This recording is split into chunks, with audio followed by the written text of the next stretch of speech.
Oi,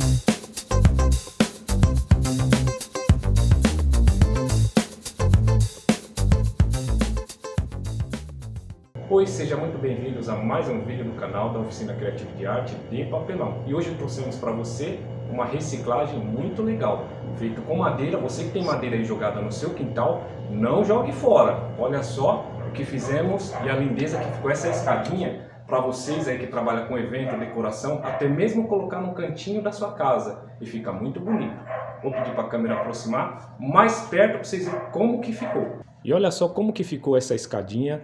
Aqui, para ficar muito legal, a decoração, colocamos um letreiro Love, para você aí que quer decorar, colocamos umas plantinhas.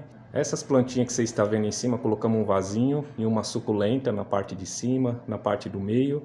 E uns vasinhos, uma cerquinha, colocamos 2 vasos nas laterais e ficou muito bonito, um verde muito legal aí para você decorar o seu evento ou até mesmo qualquer cantinho da sua casa aí, fazendo até mesmo como se fosse um meio jardim.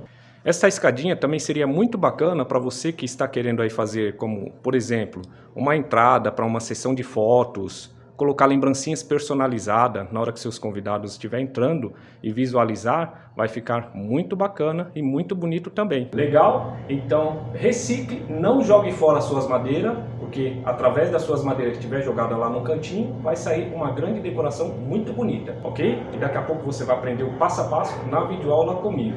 Para você que está chegando agora, se não for inscrito, já se inscreva no canal, ative o sininho para receber todas as novidades, todos os projetos que vamos lançar aqui no canal. E tem muita novidade ainda que a gente vai estar disponibilizando para vocês aí no canal. Deixa seu like, compartilha este vídeo, isso é muito importante para o crescimento do canal, para vocês que gostam das nossas videoaulas. Agora acompanhe comigo o passo a passo desta videoaula.